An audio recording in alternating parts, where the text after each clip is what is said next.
Episode की शुरुआत में एक ब्यूटीफुल सा सीन दिखाया जाता है और उधर ली और जो पतंग उड़ा रहे होते हैं और उस जगह पे कुछ लोग फावड़ा पकड़ के आ जाते हैं। तो ली कहता है इधर क्या चल रहा है और ये लोग कौन हैं? जो कहती है क्या तुमको नहीं पता, इधर आप क्यूआन में ट्रांसपोर्टेशन के लिए रेलवे बन रहा है। रेलवे का नाम सुन के ली अपने मन में कहता है ये तो मैंने डिजाइन किया था, क्या ये सब पॉसिबल हो सकता है? और जो बताना शुरू करती है रेलवे एक ऐसा चीज होगा जो कि क्यूआई ओर से चलेगा, मतलब वो येलो वाला स्टोन से, और इधर हमारा सिटी से दूसरे सिटी में बिजनेस करना और भी आसान हो जाएगा। और कहती है चलो हम दोनों देख के आते हैं, और अपने मन में कह रही होती है ये सब बनाने के लिए मैंने ऑर्डर दिया है, चलो मैं दिखाती हूँ मैं कितना महान हूँ। और उधर जाके देखने के बाद ली कहता है मैं कैसे कहूँ, ये तो हर तरफ से अमेजिंग है। मैंने कभी ऐसा नहीं सोचा था कि इस दुनिया में भी रेलवे देख पाऊंगा। एक काम पूरा होने के बाद हम दोनों ट्रिप पर जाना चाहिए। जो अपने मन में कहती है वैसे तो ये डिजाइन विद्रोह का लीडर ने बनाया है, लेकिन ये बनने के बाद मैं ली के साथ और भी ज्यादा टाइम बिता सकती हूँ। फिर से उन दोनों के पीछे लीजो आ जाती है और कहती है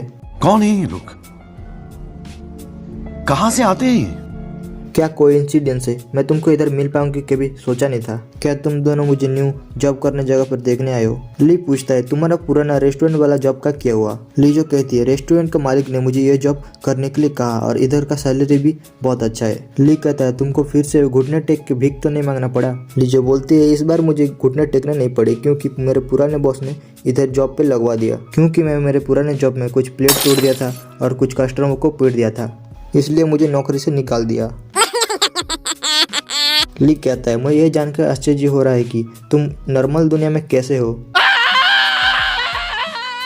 ली जो कहती है मेरे मकान मालिक आपको क्या पता है, मैं अरिस्टोक्रेटिक फैमिली से थी ना, इसलिए मैंने बहुत पढ़ाई किया है। ली कहता है अब तो तुम्हारे पास अच्छा खासा जॉब भी है, तो मेरा पिछला भाड़ा दे दो। लिजाओ कहती है कि ऑफ कोर्स मैं कल तुमको मेरा सारा भाड़ा दे दूंगी, और लिजाओ उनको बाय बाय करके अपने काम के लिए चलने लगती है। ली अपने मन में कहता है तो ये लड़की अरिस्टोक्रेटिक फैमिली से थी, लेकिन इसके फैमिली के साथ क्या हुआ होगा? और उधर लिजाओ एक आदमी को कह रही होती है ये येलो स्टोन को उधर रखो। आदमी पूछता है तुमको पता है ना? लिजाओ कहती है यस आई एम श्योर। और उधर से ली कहता है वैसे तो लिजाओ सब काम को बिगाड़ देती है, लेकिन ये मशीनरी काम को लिजाओ आराम से हैंडल कर लेगी। जो कहती है हमको उसके ऊपर भरोसा रखना चाहिए। और उधर एक बड़ा वाला ब्लास्ट होता है। एक आदमी कह रहा होता है अरे किस बेवकूफ ने एयर पंप के ऊपर येलो स्टोन कर रखा, मैं तुमको नौकरी से निकाल डालूंगा। लिजाओ कहती है मेरे जॉब तो गया। तो ली और जो उसको अजीब सी शक्ल बना के घूरने लगते हैं।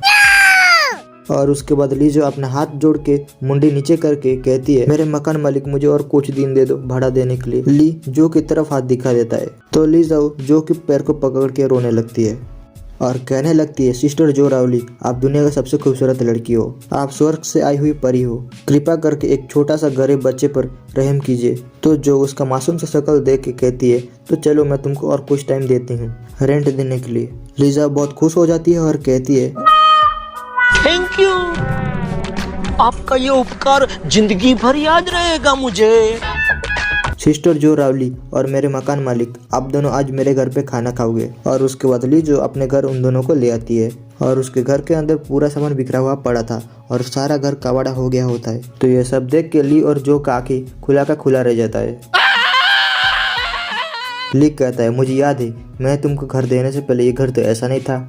ली जो कहती है ये लेआउट मेरे लिए सबसे सुविधाजनक लेआउट है। जो अपने मन में कहती है इसने कहा था वो अरिस्टोक्रेटिक फैमिली से है। मुझे याद है साउथर्न में एक अरिस्टोक्रेटिक फैमिली रहती थी जिनके सरनाम पर ली लग रहा था और उसको कुछ ग्रीन कलर का नीचे पड़ा हुआ दिखता है। तो जो के सामने ली जो आ जाती है और कहती है ये मेरी फैमिली का आखिरी निशानी है, मैं तुमको नहीं दे सकता। जो कहती है मुझे कोई इंटरेस्ट नहीं है, उसको तुम ही रखो। और उसके बाद ली जो अपने सर पे एक कपड़ा बांध लेती है और कहती है अब मैं तुम्हारे लिए इतना खाना बनाऊंगी कि इतना खाना बनाऊंगी तुमने कभी सोची नहीं होगी।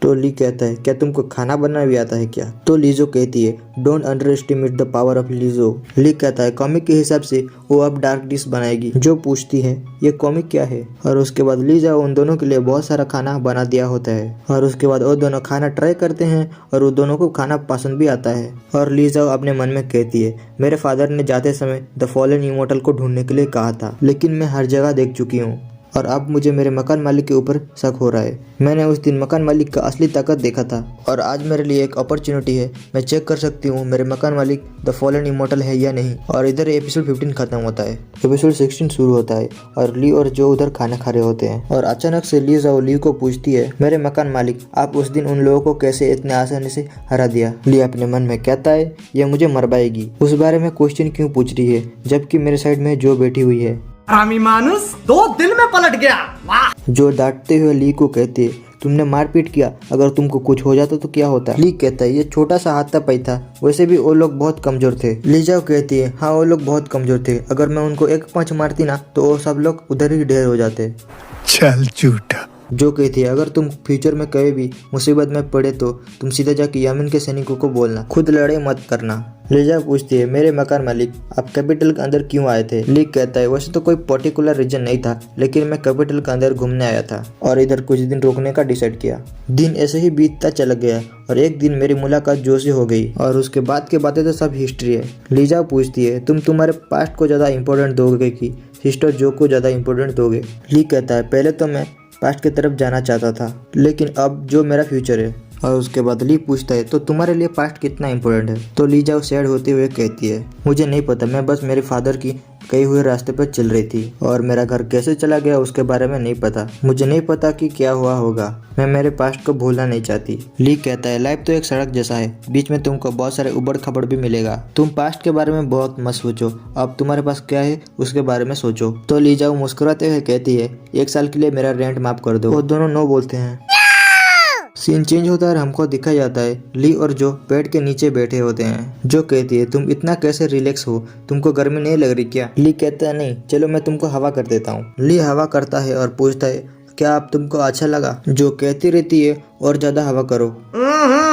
राजा जी अपनी शक्तियों का पूरा इस्तेमाल कर रहे हो। और उसके बाद ली को कुछ ठंडा ठंडा हवा आने लगता है और ली जब देखता है तो उधर से लीजो आ रही होती है और कहती है गुड मॉर्निंग मेरे मकान मालिक। ली पूछता है तुम्हारे हाथ में क्या है। लीजो कहती है ये पॉप्सिकल है, तुमको पॉप्सिकल क्या होता है नहीं पता क्या, मैं तो तुमको स्मार्ट समझती थी। ली कहता है अरे नहीं यार तुम्हारा दूसरा हाथ दिखाओ ना। लीजो कहती है ये एक आइस क्रिस्टल है, ये क्यूआई और जैसा ही है और इसके अंदर से ठंडा हवा आता है। और कहती है चलो तुम मेरे 1 साल के रेंट माफ कर दो और मैं तुमको ये फ्री में दे दूंगी। बहुत तेज हो रहा है, बहुत तेज हो रहा साल। ली पूछता है आज तुम बहुत खुश लग रही हो, क्या हुआ है। ली जो कहती है मुझे मेरी नौकरी वापस मिल चुकी है। और जो कहती है तुम इस बार अच्छे से करना, हाथ में आए हुए अपॉर्चुनिटी को जाने मत दे देना। और उसके बाद ली जाओ बाय बाय करके वहाँ से चली जाती है। ली आइस क्रिस्टल को देखते हुए कहता है अगर मैं इसको जो को दे दूंगा तो जो बहुत खुश हो जाएगी। जो कहती है क्या हुआ तुमको, तुम आज तुम्हारे मन में बहुत मुस्कुरा रहे हो। ली उसको आइस क्रिस्टल देता है और कहता है मेरे पास एक ही है तो तुम इसको रख लो और ठंडा ठंडा हवा का मजा लो। तो जो कहती है क्यों ना हम दोनों साथ में मजा ले। तो वो दोनों पेड़ के नीचे बैठ जाते हैं और ठंडा ठंडा हवा का मजा लेने लगते हैं।